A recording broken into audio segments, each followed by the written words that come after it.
ಎಲ್ಲ ಕೇಳುಗರಿಗೂ ನಮಸ್ಕಾರ. ಈಗ ಸಮಯ 11:41. ನೀವು ಕೇಳ್ತಾ ಇದ್ದೀರಿ ಕಲಬುರಗಿ ಗಾಳಿ. ಗಾಳಿ ಸುದ್ದಿಯೊಂದಿಗೆ ಕಲಬುರಗಿಯ ಬಿಸಿ ಗಾಳಿಯಲ್ಲಿ ತಂಗಾಳಿ ಬೀಸಿದಂತೆ ನಿಮ್ಮ ಕಿವಿಗೆ ಕಂಪಿಸಿ, ಇಂಪಾಗಿ ಕೇಳಿಸಿ, ಮನಸ್ಸನ್ನು ತಂಪಾಗಿಸಲು ಬಂದಿರುವೆ. ನನ್ನ ಧ್ವನಿ ನಿಮ್ಮ ನೆಚ್ಚಿನ ಧ್ವನಿಯಾಗಲಿ. ನಾನು ವೆಂಗಮ್. ಇದು ನನ್ನ ಮೊದಲ ಧ್ವನಿ ಸುರುಳಿ. ನಿಮ್ಮ ನಂಬಿಕೆಪೂರ್ವ, ಪ್ರೀತಿಪೂರ್ವ ಆಶೀರ್ವಾದಗಳೊಂದಿಗೆ. ಅವರು ಮಕ್ಕಳನ್ನು ರಾಷ್ಟ್ರದ ಅತ್ಯಂತ ದೊಡ್ಡ ಸಂಪತ್ತು ಎಂದು ಪರಿಗಣಿಸಿದ್ದರು. ಸಮಾಜವು ಮಕ್ಕಳ ಆಸಕ್ತಿಗಳನ್ನು ಗೌರವಿಸಬೇಕು. ಮಕ್ಕಳಿಗೆ ಭಯವಿಲ್ಲದೆ ಕನಸು ಕಾಣಲು ಅವರನ್ನು ಪ್ರೋತ್ಸಾಹಿಸಬೇಕು ಮತ್ತು ಕಂಠಪಾಠ ಮಾಡುವ ಬದಲಿಗೆ ಸೃಜನಶೀಲತೆಯನ್ನು ಬೆಳೆಸಬೇಕು ಎಂದು ಅವರು ಒತ್ತಾಯಿಸಿದರು. ಯಾರವರು? ಮಕ್ಕಳ ಬಗ್ಗೆ ಅಷ್ಟೇಕೆ ಅತಿ ದೊಡ್ಡ ನಂಬಿಕೆಯನ್ನು ಹೊಂದಿದ್ದರು. ಮಕ್ಕಳ ಮೇಲೆ ಅಷ್ಟೇಕೆ ಪ್ರೀತಿಯನ್ನು ಹೊಂದಿದ್ದರು. ಮಕ್ಕಳೆಂದರೆ ಅವರಿಗೇಕೆ ಪ್ರೀತಿ, ನಂಬಿಕೆ, ಭರವಸೆ.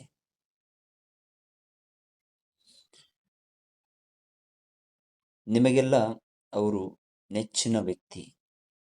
ಇಡೀ ದೇಶಕ್ಕೆ ಅವರು ಒಂದು ದೊಡ್ಡ ಮಾದರಿ. ಇಡೀ ವಿಜ್ಞಾನ ಕುಲಕ್ಕೆ ಅವರು ಅತಿ ದೊಡ್ಡ ಕೀರ್ತಿ. ಶಿಕ್ಷಕ ವೃಂದಕ್ಕೆ ದೊಡ್ಡ ಸ್ಫೂರ್ತಿ. ಮಕ್ಕಳಿಗೆ, ಯುವಕರಿಗೆ ಅವರೆಂದರೆ ಅಚ್ಚುಮೆಚ್ಚು. ಅವರ ಮಾತುಗಳು, ಅವರ ನುಡಿಮುತ್ತುಗಳು ಎಂದರೆ ಮಕ್ಕಳಿಗೆ, ಯುವಕರಿಗೆ ಸ್ಫೂರ್ತಿದಾಯಕವಾದಂತಹ, ಬದುಕಿನಲ್ಲಿ ಚಿಮ್ಮಲು ಬೇಕಾಗುವಂತಹ ಒಂದು ಶಕ್ತಿ ಅವರ ಮಾತಿನಲ್ಲಿ ಅಡಗಿದೆ ಎಂದು ನಂಬಿದವರು ಮಕ್ಕಳು ಮತ್ತು ಯುವಕರು. ಇಂದಿಗೂ ನಮ್ಮ ಭಾರತೀಯ ಯುವಕರು ಕೇವಲ ಭಾರತವಲ್ಲದೆ ಇಡೀ ವಿಶ್ವದಲ್ಲಿರುವ ಅತಿ ದೊಡ್ಡ ಯುವ ಸಮೂಹ. ಇವರೆಂದರೆ ಅಚ್ಚುಮೆಚ್ಚು. ಅವರೇ ನಮ್ಮ ನಿಮ್ಮೆಲ್ಲರ ನೆಚ್ಚಿನ ರಾಷ್ಟ್ರಪತಿ APJ ಅಬ್ದುಲ್ ಕಲಾಂ.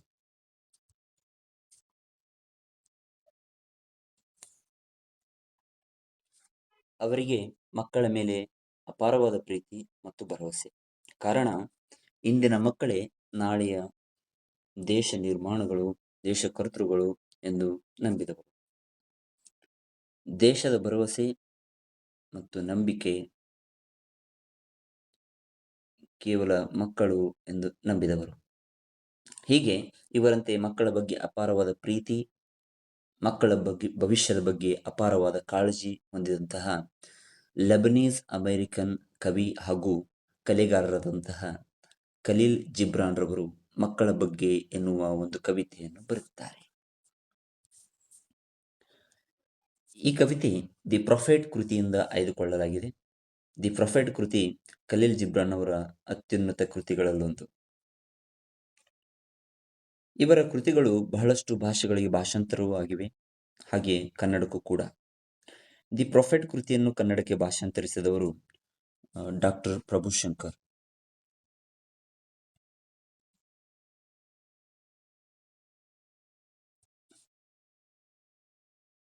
ಈಗ ಕವಿತೆಯನ್ನು ಓದುವ ಸಮಯ.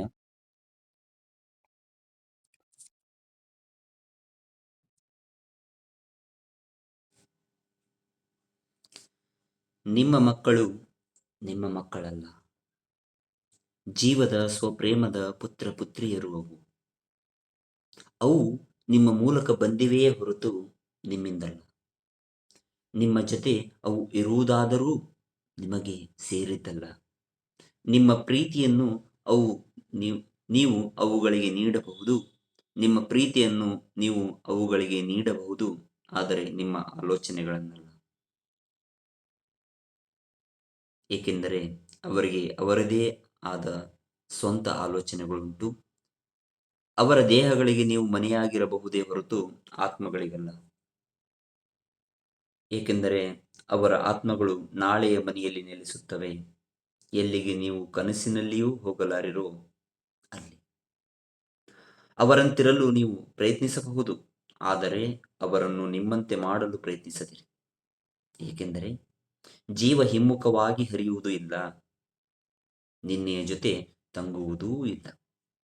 ನಿಮ್ಮ ಮಕ್ಕಳು ಜೀವಂತ ಬಾಣಗಳಂತೆ ಚಿಮ್ಮಲು ಇರುವ ಬಿಲ್ಲುಗಳು. ನೀವು ಅನಂತ ಪಥದ ಮೇಲೆ ತನ್ನ ಗುರಿಯನ್ನು ಬಿಲ್ಲುಗಾರ ಗಮನಿಸುತ್ತಾನೆ. ಅವನ ಶಕ್ತಿಯಿಂದ ನಿಮ್ಮನ್ನು ಭಾಗಿಸುತ್ತಾನೆ. ಅವನ ಬಾಣಗಳು ವೇಗವಾಗಿ ಬಹುದೂರ ಹೋಗುವಂತೆ. ಆ ಬಿಲ್ಲುಗಾರನ ಕೈಯಲ್ಲಿ ನಿಮ್ಮ ಬಾಗುವಿಕೆ ಸಂತಸಮಯವಾಗಿರಲಿ, ಏಕೆಂದರೆ ಹಾರುವ ಅಂಬನ್ನು ಅವನು ಪ್ರೀತಿಸಿದಂತೆಯೇ ದೃಢವಾದ ಬಿಲ್ಲನ್ನು ಆತ ಪ್ರೀತಿಸುತ್ತಾನೆ.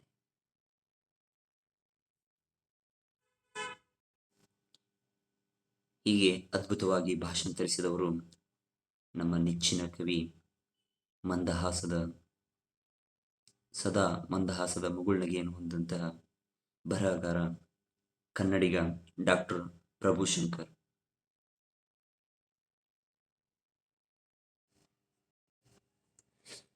ಕವಿತೆಗಳೆಂದರೆ ಪ್ರಾಸಬದ್ಧವಾಗಿರಬೇಕು ಎಂದು ನಂಬಿದವರು ನಾವು. ಆದರೆ ಪ್ರಾಸಬದ್ಧವಿಲ್ಲದೂ ಒಂದು ಕವಿತೆ ಆಗುತ್ತದೆ, ಅದಕ್ಕೂ ಒಂದು ಘನತೆ, ಗೌರವವಿದೆ ಎಂದು ತೋರಿಸಿಕೊಟ್ಟವರಲ್ಲಿ, ಅಂತಹ ಕವಿಗಳಲ್ಲಿ ಒಬ್ಬರಾದವರು ಖಲೀಲ್ ಜಿಬ್ರಾನ್.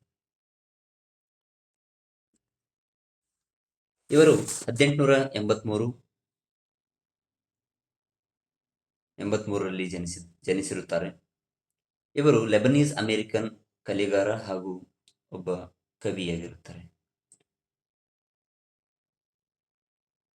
ಇವರ ಕವನಗಳನ್ನು ನಾವು ಕಾವ್ಯಾತ್ಮಕ ಪ್ರಬಂಧ ಎಂದು ಕರೆಯುತ್ತೇವೆ. ಕಾರಣ ಯಾವುದೇ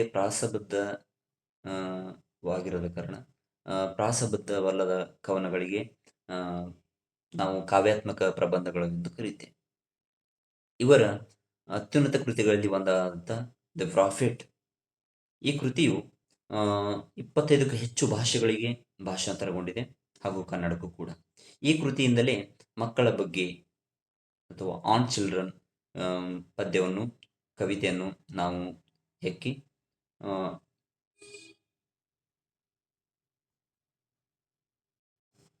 ಪಠ್ಯಪುಸ್ತಕಕ್ಕೆ ಅಳವಡಿಸಲಾಗಿದೆ. ಈ ಕೃತಿ ಪೋಷಕರಿಗೆ ಮಕ್ಕಳ ಬಗ್ಗೆ ಇರುವ ಅತಿಯಾದ ಕಾಳಜಿ, ಅತಿಯಾದ ಪ್ರೀತಿ, ಅತಿಯಾದ ನಂಬಿಕೆ ಹಾಗೂ ಅತಿಯಾದ ಭರವಸೆ, ಹೇಗೆ ಈ ಅತಿಯಾದ ನಂಬಿಕೆ, ಪ್ರೀತಿ, ಭರವಸೆ,